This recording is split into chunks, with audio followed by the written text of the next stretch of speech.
Hey guys, welcome back to another Facebook Live broadcast. I'm so glad you're here.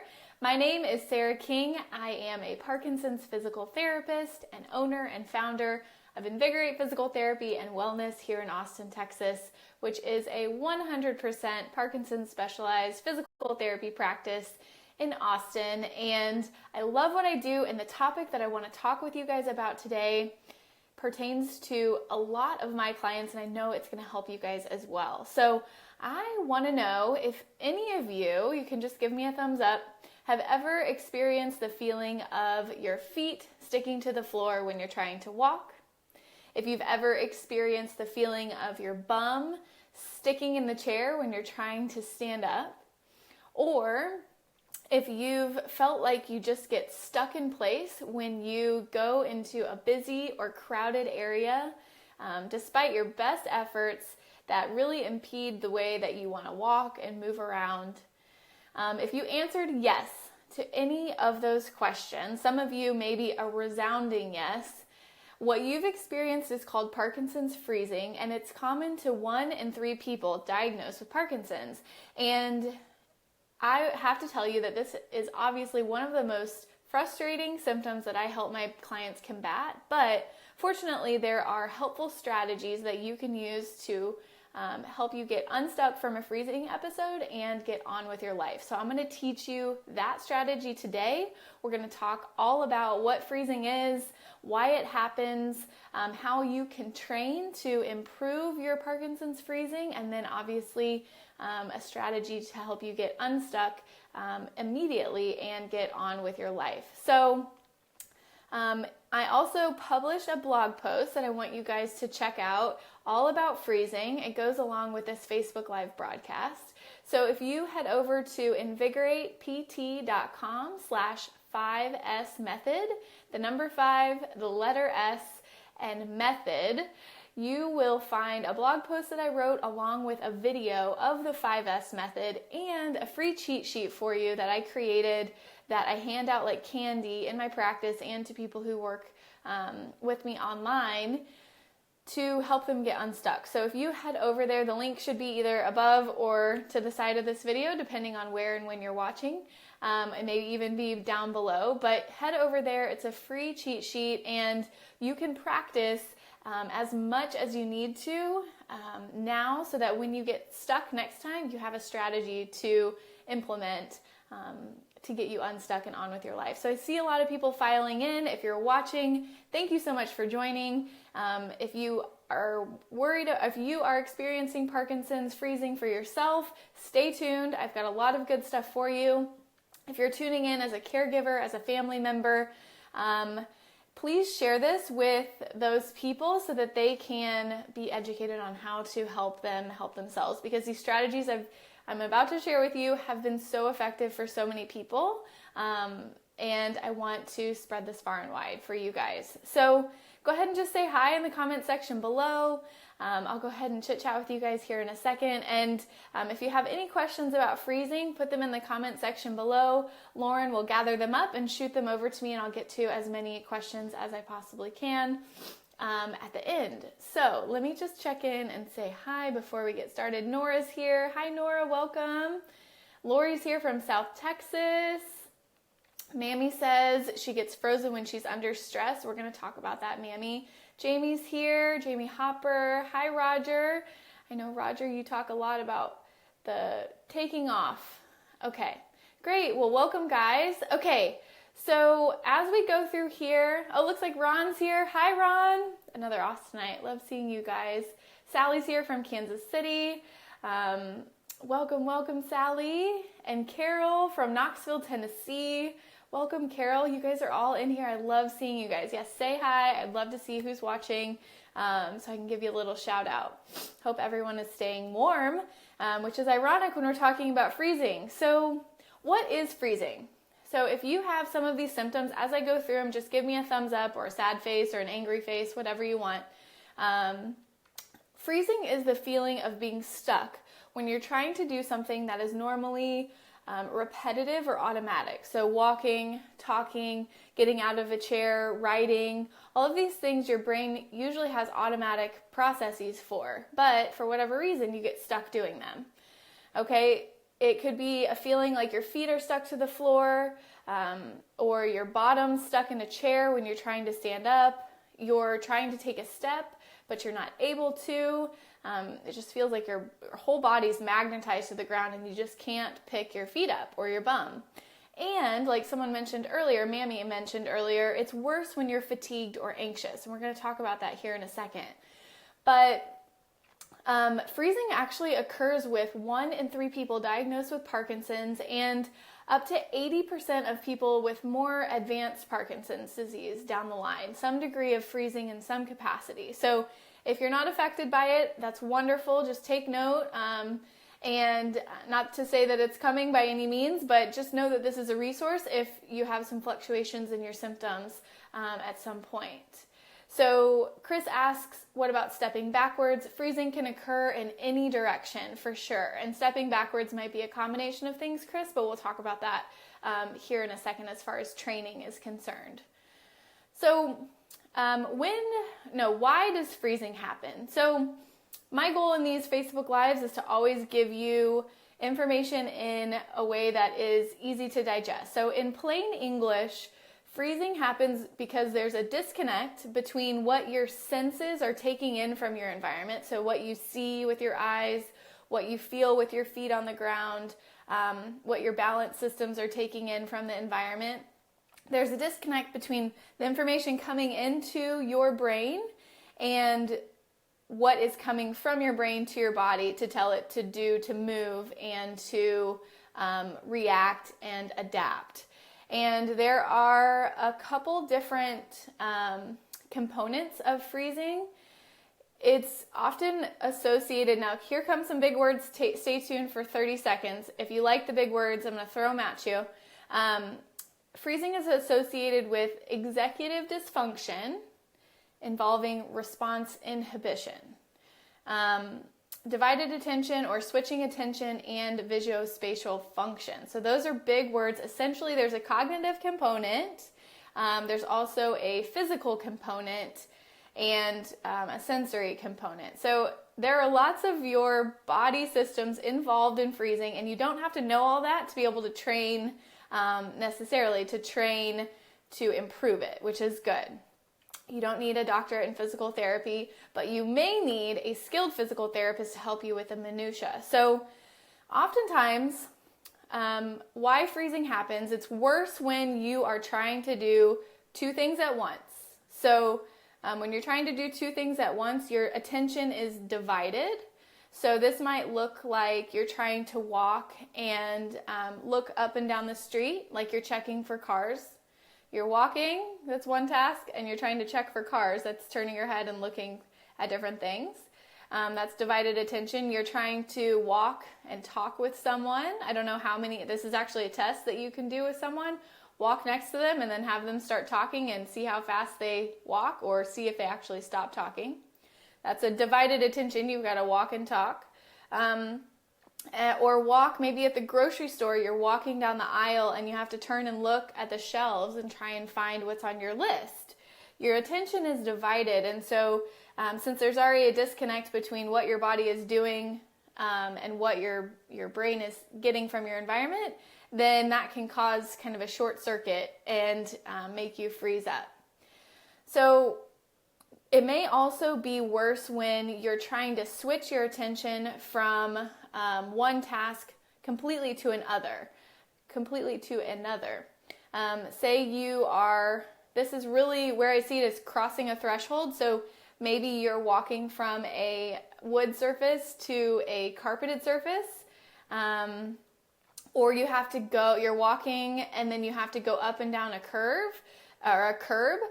You have to switch kind of your attention a little bit on set switch, which is a different word, but essentially you're trying to switch from one thing to the other and you get frozen in place.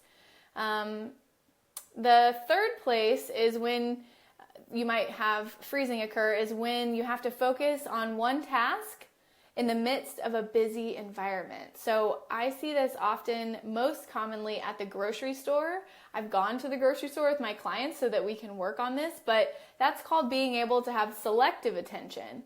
So if you're focused on one thing, but there's a lot going on in your environment, so your brain is having to process all these people around you that you may be afraid of bumping into you, and also it's loud, and there's people coming over the loudspeaker, and you're not sure what aisle you're on. You're trying to walk and also process all the stuff that's going on around you, which is probably also making you anxious.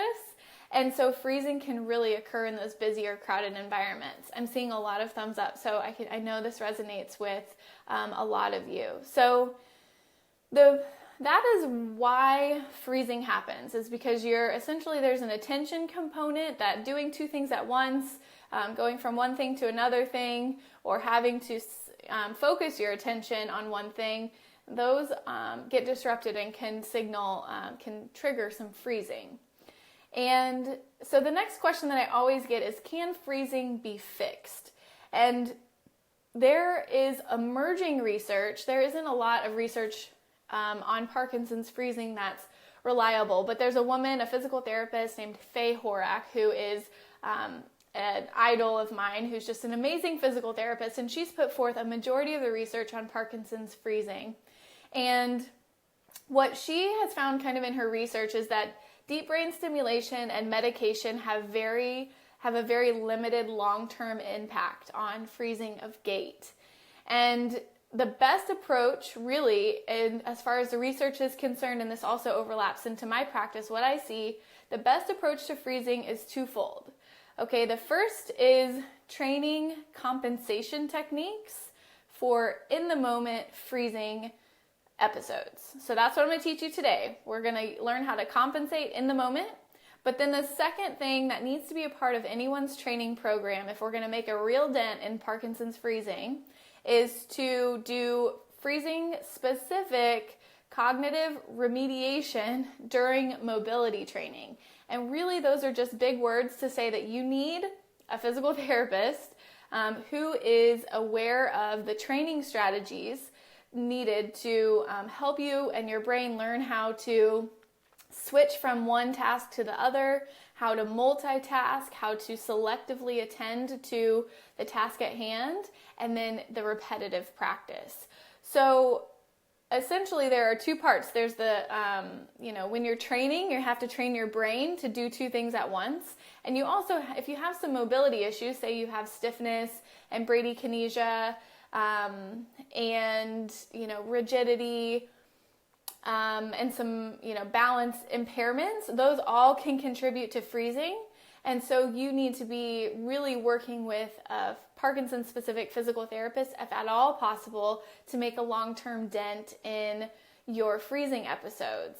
And so I will have Lauren link below to the website for the Parkinson's Wellness Recovery program. It's what I'm certified in as far as Parkinson's is concerned. It's in the same general family as the Big and Loud program.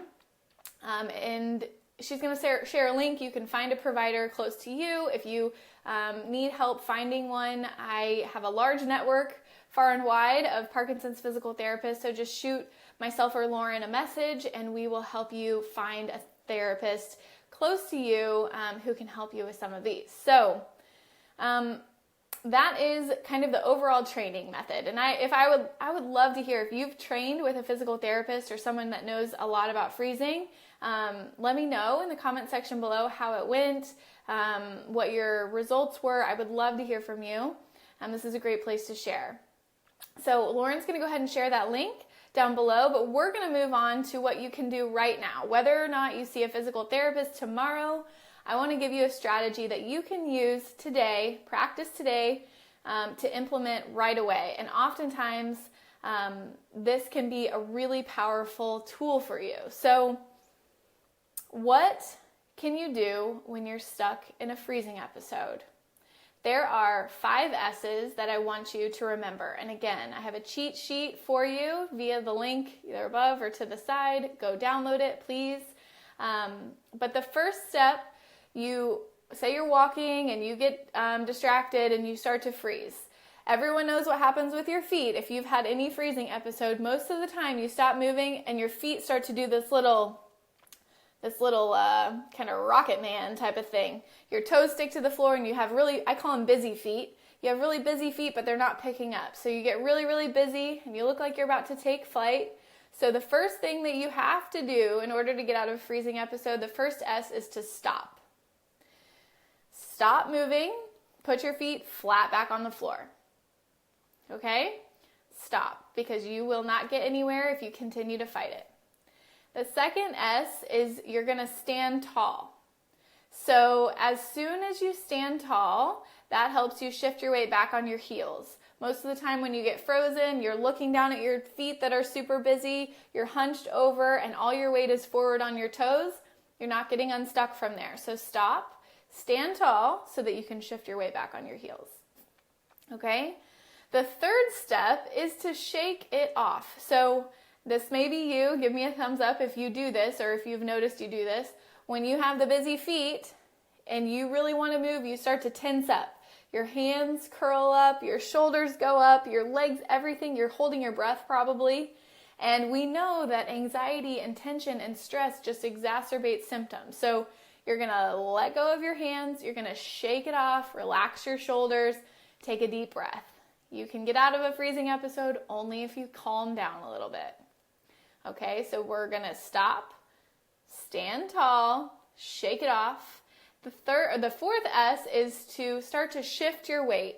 And so your feet should be firmly planted on the floor now. You're tall, standing up nice and tall. You're going to start shifting your weight all the way from one foot to the other. I'm going to do a little movement here. You're shifting your weight all the way from one foot to the other foot with your knees pretty much straight until you lean so far that one of your feet comes unstuck from the floor.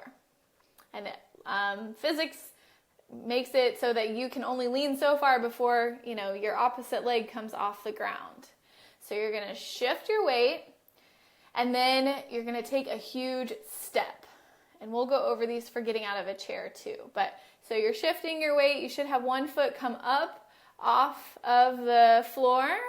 And as soon as that foot comes up, you're going to drive your knee up and take a huge step forward, and hopefully multiple steps forward, so that you can go in the direction you're looking for. So to recap, stop, stand tall, shake it off, shift your weight, and step.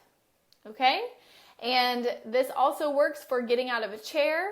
I illustrate that in the video at the blog post that I linked either above or to the side. But the only difference is that when you're shifting your weight, you're going to shift your weight from your bum to your feet, forward and backwards. And then the fifth step is to shoot up instead of to step forward. So if you're having trouble getting stuck in chairs, I highly recommend you check out the video on the blog post where I illustrate it beautifully for you, and there's a cheat sheet there so that you can practice. So to recap one more time, stop, stand tall, shake it off, shift your weight, and step. Okay? So this can be a really, really powerful tool, and it's better with practice. But I know that it doesn't work for everyone. So I have worked with quite a few people who have had freezing, and everyone is different. A strategy for you is going to look different than a strategy for a friend. But here are some other ways that if this 5S method, you really still feel stuck, here's some bonuses that you can add on to help you get unstuck. One thing is that when you're stuck and you're trying to shift your weight and take a step, you can start counting down from 5. So just in your head, 5, 4, 3, 2, 1, go. And oftentimes that will help you bring your attention back to one task, which we know that attention is the key to getting out of a freezing episode, and it can help unlock things so that you can take a step. So counting down from 5 can be a really helpful technique. Another technique that I found really helpful for multiple clients is to actually, when you stand up tall, pick out a target, maybe 10 feet away from you, 15 feet, depending on what you're comfortable with, and tell whoever you're with or yourself how many steps it would take you to get to that point. So right now I could look forward and there's a door in front of me. I could say I could probably get there in 5 steps. So look at the door, figure out how many steps you can use to get there, and then take a step and count it out. I know you'll say, well, I'm frozen, I won't be able to take a step, but try this technique the next time you get frozen. Pick out a target and say how many steps it would take you to get there. The first big step, hit with your heel, and then propel yourself to the door. It can help you get unlocked. Okay, then the third thing is using music. So I have a few clients that this has worked well with, and what you can do is start singing a song to yourself that you really enjoy the beat of or that has a good tempo. One thing that I've used in the past is the ants go marching. The ants go marching 2 by 2, hurrah, hurrah. I obviously should have gone into choir. And when you have that beat in your head, then sometimes it kicks your body into starting that march. And then the fourth and the final bonus of getting unstuck from a freezing episode is you can use a target on the floor. So if there's a crack down by your toe, maybe you could think about stepping over that crack. Or, if you have a friendly person with you that wouldn't mind putting their foot right in front of your foot to help you look at it to step over, sometimes that can work. But I want to give one caveat because a lot of you are probably thinking of, oh, yeah, I've seen those shoes with the red lights on them and the laser light and the cane with the laser light. I don't actually like you to use a laser light down by your feet as a long-term solution because it only trains you to look down, and that actually doesn't help freezing in the long term at all. So it can be a good short-term solution to step over that target, but you should be training to be able to walk with your head up for the long term. I hope that makes sense. Okay, so again, this strategy is a compensation strategy. It's meant to be practiced and used in emergency situations, which may be every day, but the real benefits will come from working with a Parkinson's specific physical therapist. And it may not take very many sessions. You may have, I do sometimes little intensives with my clients where we do 3 or 4 days worth of just freezing strategies. And I know that they also do that at the Power Gym in Tucson, Arizona. So, picking up some sessions with a physical therapist to mold a program specifically to you can be really, really beneficial if you have the availability. Okay, so I see some people checked in here. I hope that's all helpful for you. Larry said, I've used your method with success, especially to rock and also to turn on one foot and then step off and out. Yes, Larry, I'm so happy that that's worked for you. Everyone has their individual little techniques. Roger says, I can usually start running if I have the space. I know, the stutter step. That's what I was looking for. Stutter step. Tina says, hi. Hi, Tina. Let's see. We've got Mammy started crying. The first time it happened, I was scared. It is scary to feel like your body isn't cooperating. I'm sorry that happened, Mammy. But these are strategies you can use to get out of that and feel empowered the next time that you get stuck or frozen. So if you guys have questions, put them in the comment section below. I see Brenda checked in here. Sally, hi there. Okay, Suzanne is checking in. Welcome, guys. So I hope that was all helpful for you. I would love to hear your questions in the comment section below. I would also love to hear if I didn't mention a strategy that you use for freezing, please share it below. Everyone has their own method, and what works for you may work with 3 other people that are watching right now, and so please share it. I am always looking for new strategies, but personal experience from you guys in our tribe is some of the best. So if you want to download that free cheat sheet, it's at invigoratept.com/5S-method. The link is somewhere around this video, depending on where you're watching it, but head over there, watch the video. I demonstrate exactly how to practice getting unstuck from when you're walking, getting unstuck when you're sitting in a chair, and then download the free cheat sheet so that you always have it with you, because it takes practice and you will forget the steps. So Have it with you just in case in an emergency situation, okay? And if you know of anyone, please share this video with them so that they don't get stuck in the middle of the grocery store and start crying, because that is the absolute last thing that we want for you guys. So I hope this was empowering. I believe in all of you. Share your tips and techniques. I would love to hear them.